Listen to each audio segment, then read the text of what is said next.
주말 내내 잠만 잤는데도 책상에만 앉으면 꾸벅꾸벅 조는 아이. 안쓰러운 마음이 들다가도 한편으론 저게 진짜 피곤한 걸까? 아니면 그냥 공부하기 싫어서 핑계대는 걸까? 하는 딜레마에 빠집니다. 수험생 자녀의 찌뿌둥한 몸부림. 대체 어디까지가 진짜 필요이고 어디부터가 꾀병일까요? 안녕하십니까. 한의학 박사 신광호입니다. 안녕하세요. 딸 신민주입니다. 공부하기 싫어서 부리는 꾀병에도 약이 있어요? 옛날에 꾀병 부린 적 있어요? 아이, 있었겠죠? 그거 있었겠죠가 아니라 배 아프다고 그랬잖아. 그게 꾀병이야. 난 배가 아팠어요. 그러니까 뭔가 싫은 일을 시키면 배 아프고 뭐 그랬다잖아. 아파서 못 하겠어요 그래가지고. 나는 소음인으로서 원래 위장이 안 좋아요. 아니 그런데 기분 나빠도 배가 아프거든. 그건 꾀병이라고. 그러니까 내가 얘기하는 거는 그런 증상이 있을 때 사탕을 주면 그럼 사탕이 약이야. 응? 뭔 얘기인지 모르겠어. 아니, 약은 있다는 얘기예요. 어떤 약이든 있어. 용돈을 한 10만 원 줘도 약이야. 그렇지. 아니 그러면 한의학적으로 약이 있냐고 내 얘긴. 한의학적으로 당연히 약이 있지. 뭐예요? 아니 그걸 치료하는 데 있어서 한의학적으로 침을 세게 놔줘도 그 약이 되는 거고. 어딜 놔요? 그럼? 옛날에 많이 맞지 않았나? 아까 그런 식으로? 여기도 맞고 아니야. 여기도 맞고. 아니야. 이거는 이제 어쨌든 한의사 집안에서의 얘기고 실제 그냥 평범한 집안에서를 생각을 하면 이 아이들이 이제 공부를 안 한다고 되게 걱정하시는 부모님들이 많잖아요. 뭐 애들이 막 책상에 앉으면 막 잠들기도 하고 뭐 집중 못 하고 막 아파하고 막 이런 그게 신용인지 진짜 아픈 건지 약간 구분이 못 갈 정도로 그렇게 하기도 하고 뭐 그럴 때 진짜 의학적으로 애들이 그게 병이 나는 거예요? 그렇지. 근데 자, 이걸 이해하기 위해서 네. 내가 비유를 줄 거야. 서로 컴퓨터를 하나 샀어. 네 컴퓨터를 하면은 시스템 깔잖아. 그 다음에 못 깔아요? 인터넷? 아니 뭐 인터넷도 그렇고 인터넷 말고 게임? 게임도 워드를 먼저 깔아 뭘부터 깔아? 카톡? 카톡. 대화를 하기 위해서. 응. 어쨌든 소프트웨어를 깔 때 내가 좋아하는 거를 먼저 깔을까? 아니면 내가 돈을 많이 벌 수 있는 걸 깔을까? 뭘부터 깔을까? 내가 좋아하는 것부터 깔죠. 그렇지. 좋아하는 것부터 깔잖아. 사람이 태어났어요. 텅 빈 컴퓨터의 하드웨어 같아. 근데 이 하드웨어에 이 세상 사람은 우주의 정보를 갖다 집어넣어야 돼. 뭐부터 집어넣을까? 라는 거예요. 이게 뭐냐? 성질, 마음 본바탕의 정보예요. 그걸 까는 거야. 언제부터 깔아? 3살 이후부터. 해마가 어느 정도 세팅이 돼가지고 안정화되면서 좌우내에 깔기 시작했는데 우내 주도형 36개월서부터 7살 정도까지. 그 다음에 좌내 주도형이야. 그거 언제냐? 7살부터 10살, 11살까지야. 그러니까 이 시간에 우주의 정보를 까는데 뭐부터 까느냐? 내가 좋아하는 것부터 깔아. 근데 이게 봐. 아이가 좋아하는 것과 엄마가 좋아하는 게 같을까? 아니죠. 웬만하면 같지. 왜냐하면 닮기 때문에. 근데 웬만하면 같은데 보글보글하고 다를 수도 있어. 엄마 아빠가 생각하고 있는 얘는 이렇게 이런 정보를 먼저 깔아가지고 머릿속에서 정보를 잘 활용해서 지식을 쌓아놓게 되면 얘가 유능한 아이가 될 거야. 이렇게 생각하는 기준이 있어요.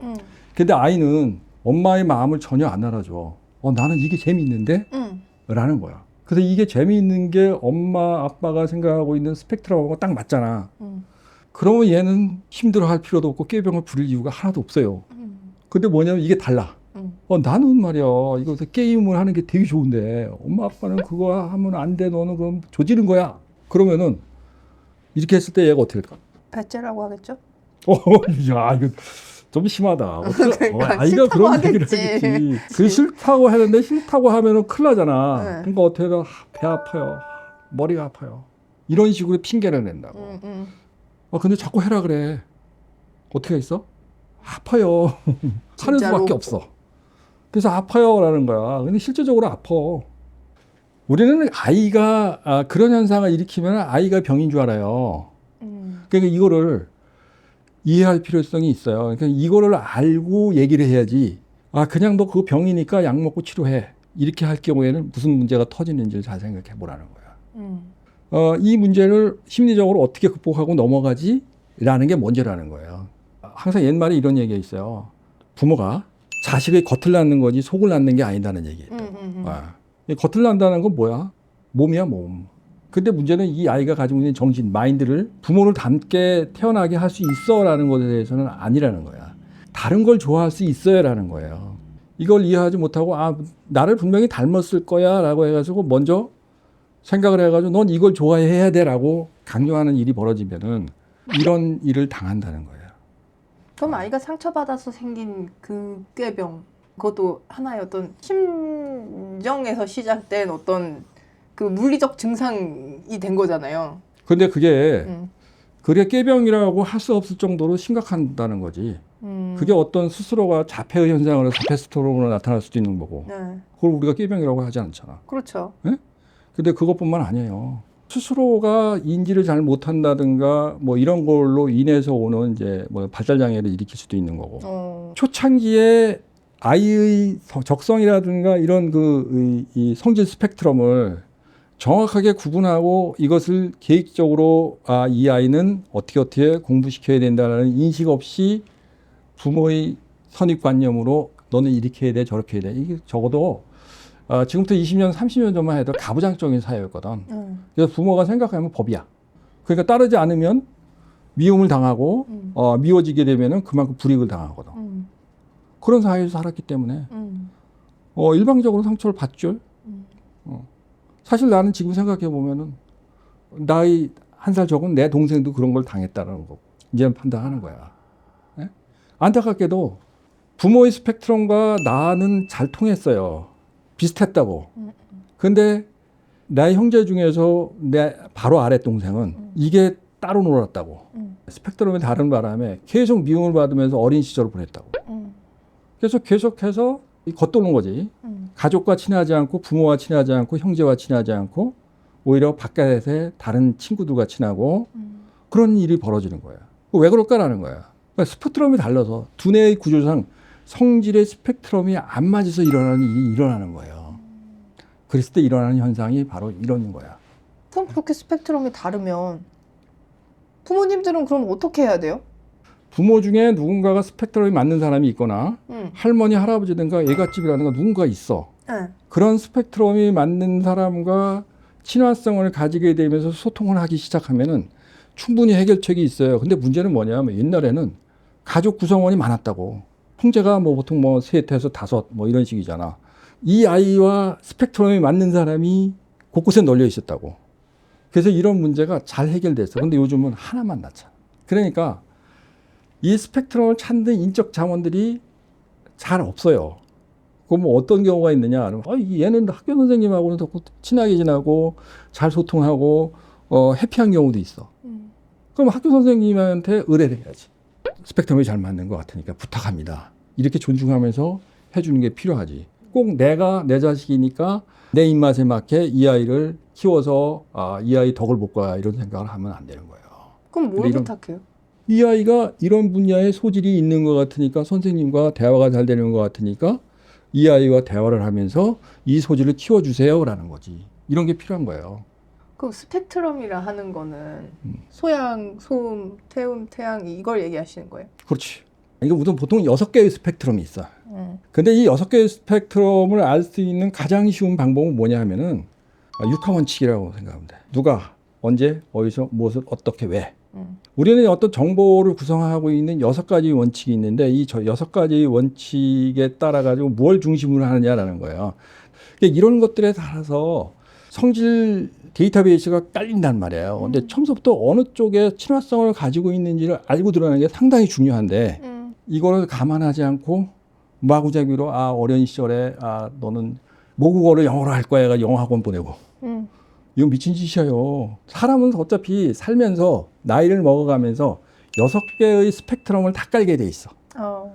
30살에 완성되는 사람이 있고 50살에 완성되는 사람이 있고 이게 자연스럽게 이루어지게 돼 있는데 어렸을 때는 부모의 입맛에 맞춰가지고 스펙트럼을 깔기 시작하면 얘는 상당한 혼란을 일으키게 돼 있어요. 그 상처가 죽을 때까지 갈 수가 있단 말이야. 그래서 아이를 관찰해야 돼요.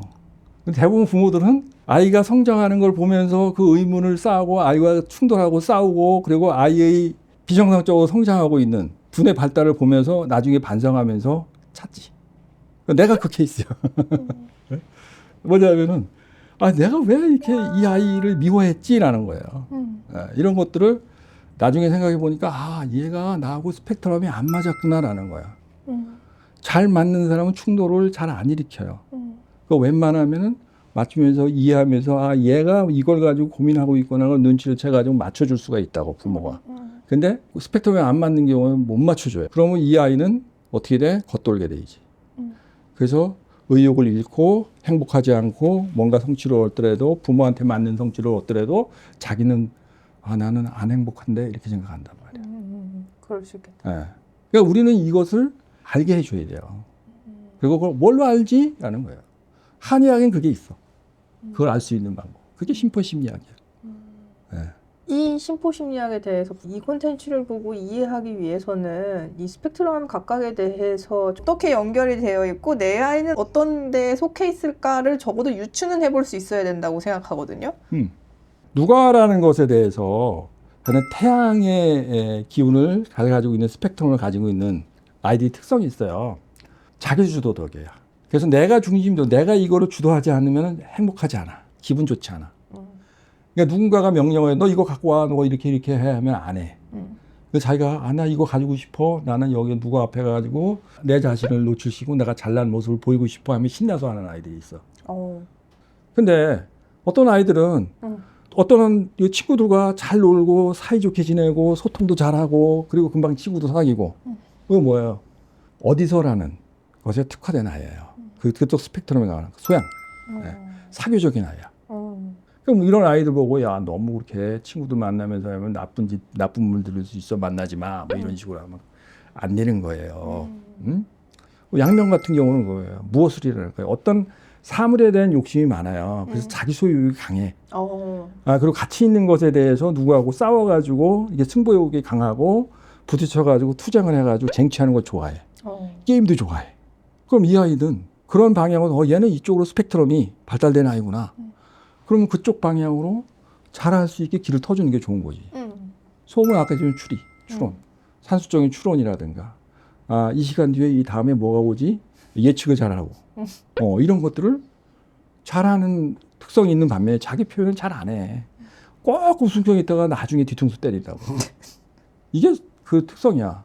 논리적인 태음의 이 스펙트럼을 가지고 있는 사람은 아주 끈기가 있어요. 자기 생각에 바꾸는 얘기를 하려고 책 같은 걸 자세히 읽어보길 좋아하고 의문이 많아가지고 이건 잘 모르겠는데 좀 물어보고 이게 왜 그런 거예요? 라고 물어보는 아이들.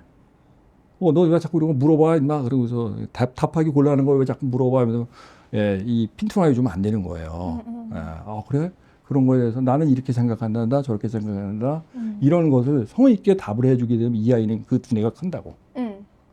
이제 고름인 경우에는 어떤 손재주가 발달하고 그리고 이제 장난감 같은 거에서 분해 잘하고 그리고 그런 것들을 하면서 손재주가 계속 발달한단 말이야. 그러니까 이런 손재주가 발달하는 아이들 보고 야 너 뭐 자꾸 이렇게 장난감을 망가뜨리냐? 그러면서 혼내주고 그러면 안 되는 거지. 그럼 이것도 분해해봐. 이게 줘야지. 그렇게 해서 그런 것들이 원리를 이해하고 공학적인 두뇌를 발달시키면 얘가 천재가 될 수 있어요. 스펙트럼이 같은데도 꾀병을 부리는 아이는 충분히 있을 수 있겠다는 생각이 들고. 있지. 그럴 땐 어떻게 해요? 그때는 힘들어서 그러는 거야. 내가 이걸 감당할 수 없는데 너무 과한데요. 하기 싫은데요. 라는 얘기가 나올 때는 너무 과하게 한 거야. 그래서 그러면 좀 쉬었다 하자. 좀 천천히 해. 이런 식의 마인드는 좀 쉬워 그때는. 그리고 기력이 좀 부족하니까 보약도 좀 먹여보자. 뭐 이런 것도 방법이야. 그래서 이길 수 있는 힘을 길러주게 되면 그거는 금방 없어져요. 그건 문제가 아니지. 그건 아예 문제도 아니야. 문제는 스펙트럼이 안 맞았을 때 문제예요. 마지막으로 지금까지 하셨던 얘기를 아이가 저렇게 꾀병인가? 아니면은 그냥 피곤한 건가? 뭐지? 근데 왜 안 하려고 하지? 이런 걸로 고민하시는 부모님들한테 이것만 좀 명심했으면 좋겠다. 일단은 부모님들이 이런 경우에 스스로가 봐야 돼요. 이 아이가 이뻐 보이는지 미워 보이는지. 그리고 간단해. 미워 보이면은 스펙트럼이 안 맞는구나. 그러면 이 아이를 이쁘게 보는 가족 중에 누가 없을까라는 걸 찾을 생각을 하라고. 가족 중에 없으면 선생님을 통해서도 찾아도 돼. 어쨌든 찾으라는 거예요. 찾아서 소통의 기회를 가지라는 거고 인정 네트워크를 가지라는 거예요. 내가 모든 걸 커버하려고 들지 말라는 거고 특히 이 부부가 있을 경우에는 아버지한테 스펙트럼이 맞는 사람이 있고 어떤 경우 엄마한테 스펙트럼이 맞는 경우도 있어. 그랬을 경우에 아버지한테 맞는 경우에는 엄마가 양보해 줘야 돼. 아버지는 만약에 엄마하고 잘 맞는 것 같으면 엄마한테 양보해 줘야 돼.